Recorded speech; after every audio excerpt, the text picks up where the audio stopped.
Kita akan memulai acara ibadah kita. Namun sebelumnya mari kita berdoa dalam hati kita masing-masing.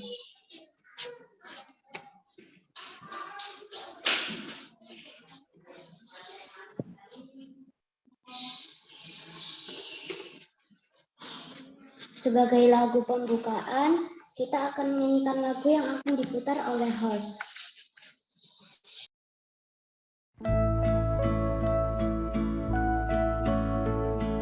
Five fingers here, five fingers there. Put them together for a prayer. When I am sad, when I feel scared. Five fingers here and five fingers there. You hear my prayer. You're always right here. No matter where. Five fingers here and five fingers there. Five fingers here, five fingers there. Put them together for a prayer. When I am smiling ear to ear. Five fingers here and five fingers there. You hear my prayer. You're always right here. No matter where. Five fingers here and five fingers there. You hear my prayer. You're always right here. No matter where. Five fingers here and five fingers there.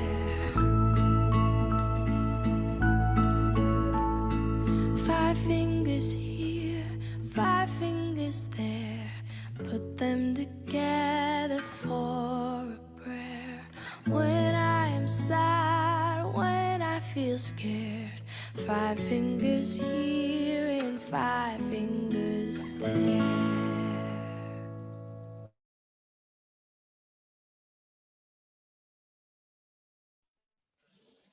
Oke, selanjutnya doa buka dibawakan oleh Putra.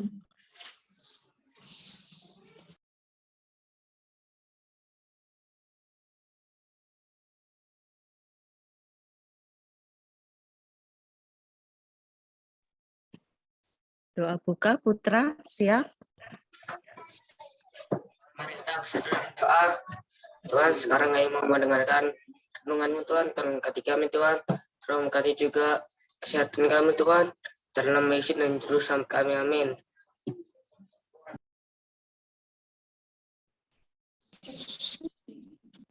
Teman-teman, bila ada yang mau didoakan, silakan ketik di kolom chat ya. Selanjutnya mari kita dengarkan lagu pujian yang dibawakan oleh adik Sherlock.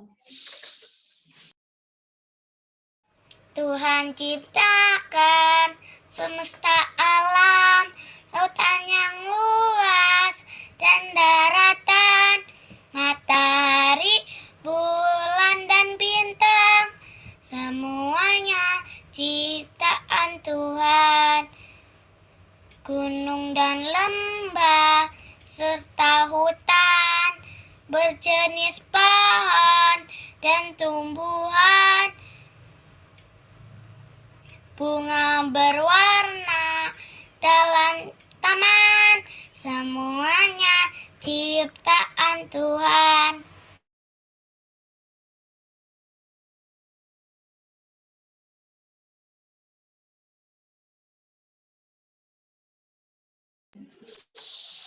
Terima kasih adik Sherlock atas pujian yang sudah dibawakan.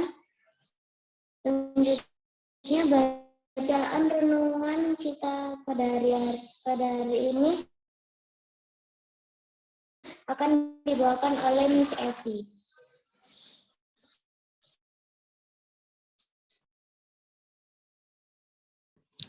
Baik, pada hari kedua ini bacaan renungan kita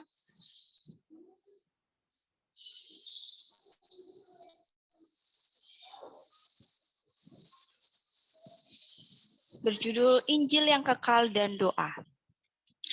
Dan aku melihat seorang malaikat lain terbang di tengah-tengah langit, dan padanya ada Injil yang kekal untuk diberitakannya kepada mereka yang diam di atas bumi dan kepada semua bangsa dan suku dan bahasa dan kaum.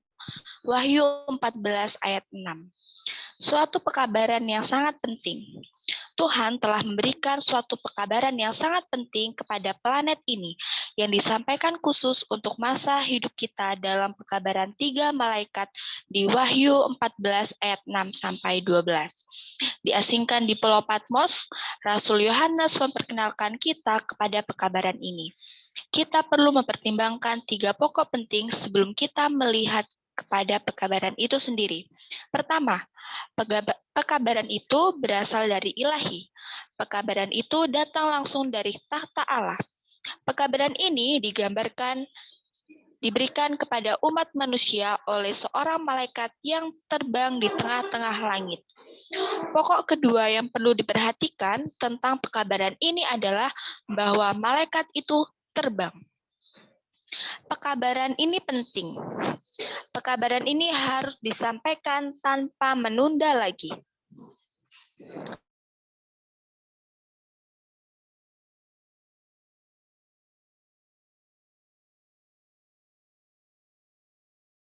Sampaikan untuk engkau suatu etnis, budaya, atau bahasa kelompok tertentu. Pekabaran ini harus disampaikan kepada semua bangsa dan suku dan bahasa dan kaum.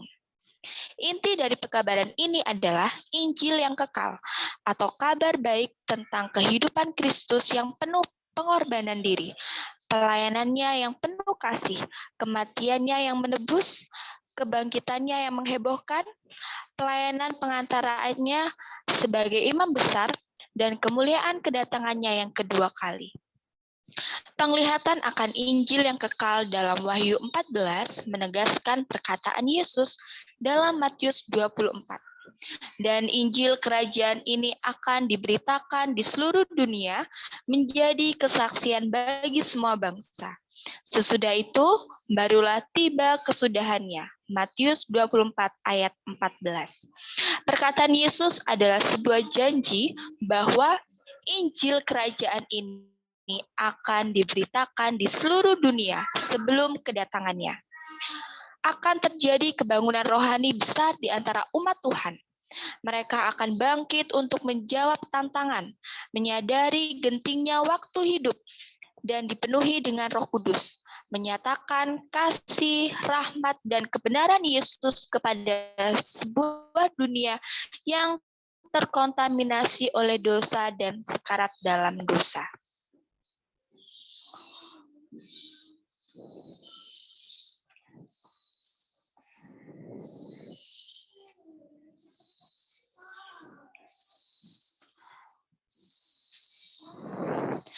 Ellen White menyampaikan bahwa sebelum terjadinya penghakiman Tuhan yang terakhir terhadap bumi, akan terjadi suatu kebangunan rohani ilahi di antara umat Tuhan yang belum pernah disaksikan sebelumnya sejak zaman para rasul. Roh Kudus dan kuasa Tuhan akan dicurahkan ke atas anak-anaknya.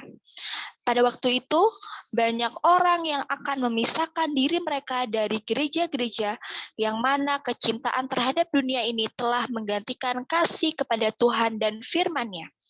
Banyak orang, baik pendeta-pendeta dan umat mereka, akan menerima kebenaran besar itu dengan gembira yang telah ditentukan Tuhan untuk dikabarkan pada masa ini untuk mempersiapkan suatu umat bagi kedatangan Yesus yang kedua kali. Sebelum pekabaran di Wahyu 14 dikabarkan ke seluruh dunia, suatu kebangunan rohani di antara umat Tuhan akan menyanggupkan mereka untuk bekerja sama dengan Tuhan dalam menyelesaikan pekerjaannya. Marilah kita berdoa bersama agar kebangunan rohani itu terjadi dalam kehidupan kita sendiri, mempersiapkan diri kita bagi peristiwa. Inilah bacaan renungan kita pada hari kedua. Baik, terima kasih Miss Evi atas bacaan renungan yang sudah dibacakan. Sebelum kita mendengarkan firman, Mari kita menyanyikan lagu tema Day by Day.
Mari kita bertenang diri mendengarkan firman yang akan dibawakan oleh Pendeta Didis.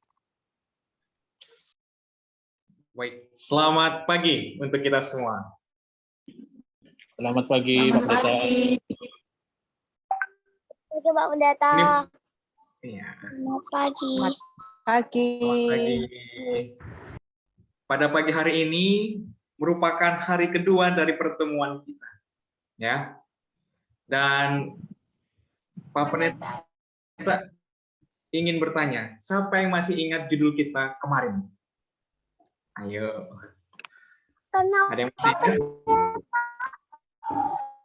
Apa judul kita kemarin? Urgensi. Oke. Urgensi berdoa. Iya. Urgensi berdoa atau pentingnya berdoa. Nah, terima kasih adik-adik yang sudah menjawab dan mengingat akan judul kita kemarin. Ketika kita mau mementingkan doa terlebih dahulu, maka itu mengartikan bahwa kita mau melibatkan Tuhan di dalam kehidupan kita. Dan ketika sudah kita berdoa, tentunya kita harus siap untuk dituntun oleh Tuhan.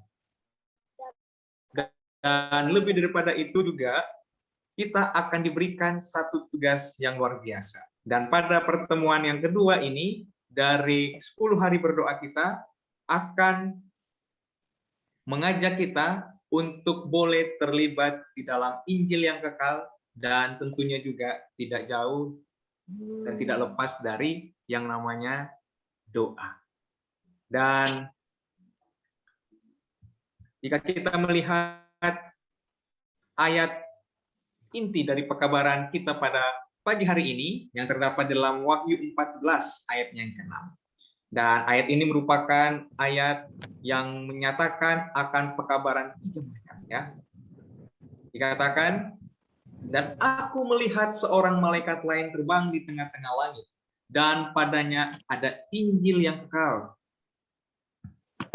untuk diberitakannya kepada mereka yang diam di atas bumi, dan kepada semua bangsa dan suku dan bahasa dan kaum. Dari ayat ini pun kita juga sudah melihat, adik-adik pun juga melihat bahwa tugas dari seorang malaikat adalah untuk memberitakan Injil ke seluruh dunia, tanpa memandang suku, tanpa memandang kaum, tanpa memandang hal-hal lainnya. Dan sebelum pendeta melanjutkan, Pendeta mengucapkan terima kasih kepada para partisipan yang mengambil bagian pada pagi hari ini, dan juga lagu pujian. Kiranya kita semua boleh diberkati oleh Tuhan untuk apa yang kita lakukan pada pagi hari ini. Dan jika kita melihat jauh daripada itu, bahwa di dalam Wahyu pasalnya 14 ayat 6 sampai 12, ini merupakan penjelasan mengenai 3 malaikat, pekabaran 3 malaikat. Dan tentunya menjadi pertanyaan bagi kita, sebenarnya 3 malaikat ini, apakah malaikat yang terbangkah atau malaikat yang seperti di dunia maya yang kita lihat? Dikatakan tadi oleh bacaan renungan kita yang dibawakan oleh Miss Evi tadi, bahwa malaikat itu adalah malaikat yang terbang. Malaikat yang terbang yang mau memberitakan pekabaran Injil tersebut. Tetapi jika kita melihat bahwa secara aplikasinya, bisa saja kita aplikasikan malaikat itu sebagai gereja, sebagai media-media Tuhan untuk menyalurkan kabar firman Tuhan. Dan jika kita memperhatikan apa saja yang ditugaskan, apa saja yang dikabarkan oleh ketiga malaikat tersebut. Yang pertama adalah ajakan untuk menyembah Allah, pencipta langit dan bumi. Ajakan untuk menyembah Allah, menurut kepada Allah, mengakui bahwa Allah adalah Tuhan yang esa, Tuhan yang maha mulia, dan Tuhan yang maha kuasa. Dan patut kita menyembah kepadanya, kita beribadah kepadanya.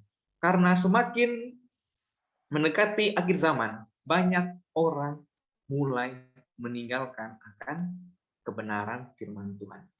Dan kita bersyukur melalui pelayanan-pelayanan gereja, pelayanan-pelayanan media Tuhan melalui sekolah, ataupun ministry-ministry lainnya, dapat boleh menjadi juru kabar Tuhan. Dan yang kedua, pemberitaan tentang hancurnya pemerintahan setan dan diganti dengan gereja Allah yang benar. Sudah cukup lama pemerintahan ini berkembang, tapi Tuhan mau menggantikannya dengan gereja Tuhan. Lalu, pekabaran yang terakhir apa? Dari ketiga malaikat. Pemeteraian Allah kepada Tuhan akan menandai umat-umatnya yang percaya kepadanya untuk boleh menjemput dan mengajak mereka untuk bersama-sama di dalam kerajaan surga. Nah, jika kita melihat lebih jauh lagi akan pekabaran 3 malaikat ini, ada 3 pokok penting dari pekabaran ini. Yang pertama adalah pekabaran itu berasal dari ilahi. Ketika kita melihat malaikat, tentunya pasti kita berpikir, oh, malaikat ini dari Allah, membawakan satu kabar sukacita mengenai kedatangan Tuhan yang kedua kali. Dan mengenai juga persiapan kita untuk menyambut Tuhan. Dan yang kedua, pekabaran itu datang langsung dari takhta Allah, langsung dari sumbernya, langsung dari penulisnya untuk diberitahu kepada kita. Dan yang berikutnya adalah umat manusia oleh seorang malaikat yang terbang di tengah-tengah langit. Ini merupakan satu hal yang luar biasa, yang harus kita pahami, yang harus kita mengerti. Lalu, poin kedua, pekabaran ini penting. Pekabaran ini harus disampaikan tanpa menunda. Karena ini penting dan sangat penting, maka ini harus dikabarkan tanpa harus menunda-nunda. Oh, besoklah. Oh, tahun depan lah. Tidak. Tuhan mau, karena kabar ini penting. Karena kabar ini harus diberitakan kepada semua orang. Maka Tuhan membutuhkan kita. Tuhan mau menggunakan sekolah. Tuhan mau menggunakan pelayan-pelayan Injil. Tuhan mau menggunakan anak kecil sekalipun. Mengingat kembali akan pelajaran kita yang kemarin, bahwa Tuhan akan menggunakan anak kecil untuk berbicara berbicara akan kabar firman Tuhan. Tuhan juga tidak akan pernah meninggalkan anak kecil untuk masalah pencurahan Roh Kudus. Tuhan akan melibatkan semua orang untuk boleh terlibat di dalam pekerjaan Tuhan. Lalu yang ketiga, pekabaran ini adalah pekabaran kekal yang disampaikan kepada setiap generasi. Dari generasi ke generasi akan ada pekabaran kekal yang harus disampaikan. Jika tidak demikian, tentunya gereja kita tidak akan pernah berkembang. Tetapi melalui pembelajaran renungan dari 10 hari berdoa ini, kita bisa lihat Tuhan hadir. Tuhan mencurahkan pekabaran malaikat itu dari generasi ke generasi. Dari masa ke masa, Tuhan akan tetap memberikan kabaran ini. Karena materi yang kemarin kita lihat bahwa Tuhan masih menunggu akan permintaan kita melalui doa. Tuhan sampaikan berapa banyak lagi yang harus kuberikan dalam pencurahan Roh Kudus. Karena Tuhan mau minta respon kita terhadap panggilannya. Di dalam ayat inti tadi, bahwa pekabaran malaikat itu membawa sebuah Injil yang kekal. Lalu apa isi Injil yang kekal itu? Apakah tentang penciptaan, tentang Allah menciptakan manusia, ataupun apa? Kita lihat, Injil yang kekal itu berisikan mengenai pelayanan Yesus yang penuh kasih. Mengapa? Karena orang saat ini lupa akan kasih karunia yang Tuhan sudah berikan. Manusia terkadang lupa bahwa ia telah diselamatkan. Oleh karena itu, Injil yang kekal itu berisikan mengenai pelayanan Yesus yang penuh kasih.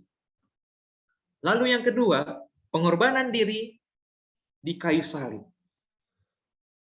Pengorbanan diri Yesus di kayu salib merupakan tanda bahwa kita sudah diselamatkan dengan darah yang suci itu.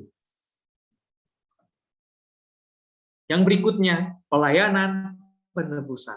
Ketika Yesus mati di kayu salib dan dia berjanji akan bangkit di hari yang ketiga, itu merupakan satu hal yang sukacita.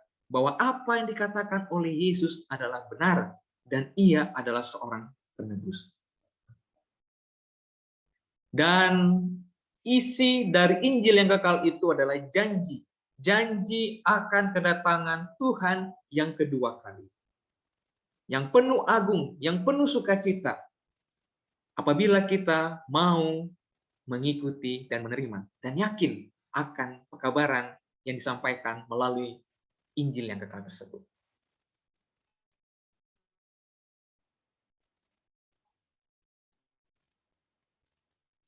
Dan kita lihat di sini, Tuhan mau Injil kerajaan ini diberitakan di seluruh dunia, menjadi kesaksian bagi semua bangsa, sesudah itu barulah tiba kesudahannya. Sebenarnya adalah menjadi satu pertanyaan bagi kita, yang sebenarnya apakah kita yang tunggu Tuhan atau Tuhan yang tunggu kita? Ini merupakan satu pertanyaan yang menjadi jawaban di dalam hati kita. Tuhan mau kita terlibat di dalam pelayanannya. Melalui media-media yang telah dibentuk di gereja kita, melalui sekolah, melalui pelayanan-pelayanan Injil, melalui ministry-ministry, ataupun hal-hal yang dibentuk di gereja kita, ini merupakan satu jawaban yang pasti bahwa Tuhan sedang menunggu keterlibatan kita. Tuhan mau meminta kepada kita untuk selalu berharap kepadanya, meminta kuasa kepadanya agar memampukan untuk boleh menjadi penyalur kabar sukacita ini.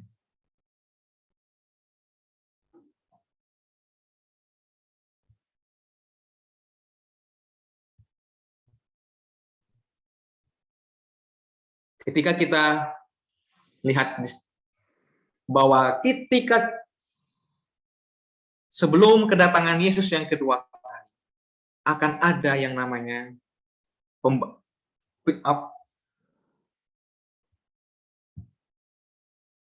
kebangunan rohani yang besar.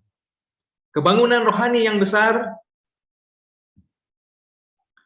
yang mana kita akan dipanggil untuk terlibat di dalam pelayanan penginjilan. Kita diajak untuk terlibat dalam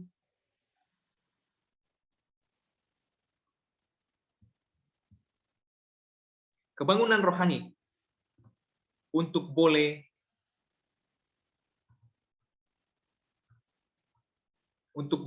memajukan pelayanan Injil.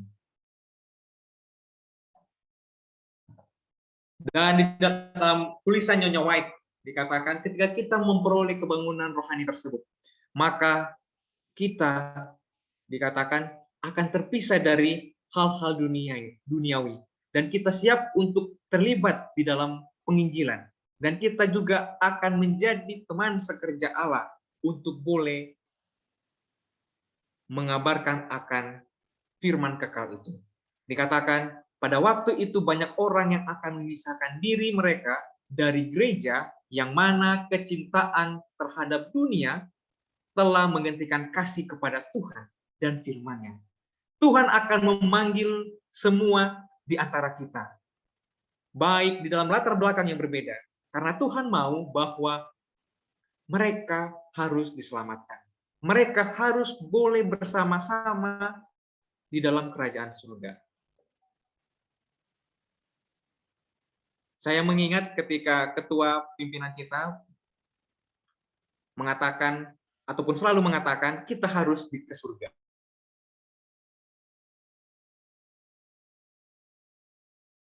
Terlibat di dalam pelayanan penginjilan.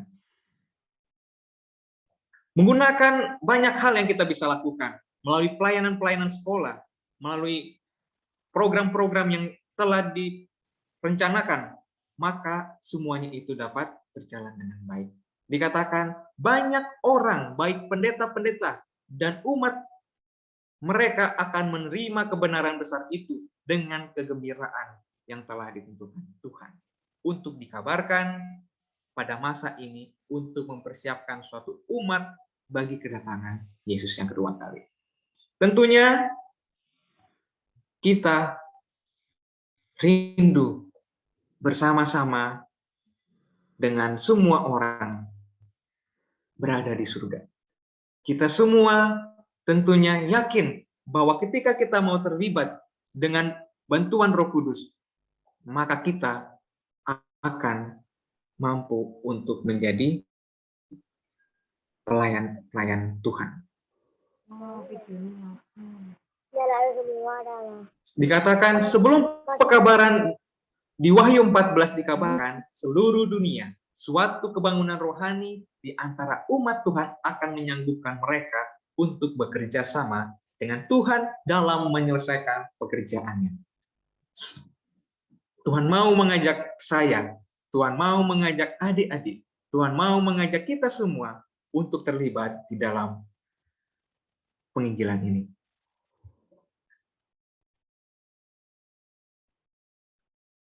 Kesimpulan yang dapat kita ambil dari pekabaran 3 malaikat di hari kedua ini adalah pekabaran 3 malaikat adalah kabar penting saat ini bagi umat-umat Tuhan. Pekabaran 3 malaikat adalah satu pekabaran untuk mengingatkan kepada kita berbalik untuk menyembah kepada Allah. Pekabaran 3 malaikat untuk memastikan bahwa kerajaan ataupun gereja Tuhan harus berdiri di dunia ini. Setelah digantikannya Babel tersebut. Lalu yang kedua adalah pekabaran 3 malaikat adalah untuk memberitahukan kepada semua orang untuk berbalik menyembah Tuhan dan yang benar. Dan yang terakhir, pekabaran 3 malaikat adalah tanda untuk kita boleh terlibat dalam pekerjaan Tuhan dan terpanggil dalam pelayanan misinya.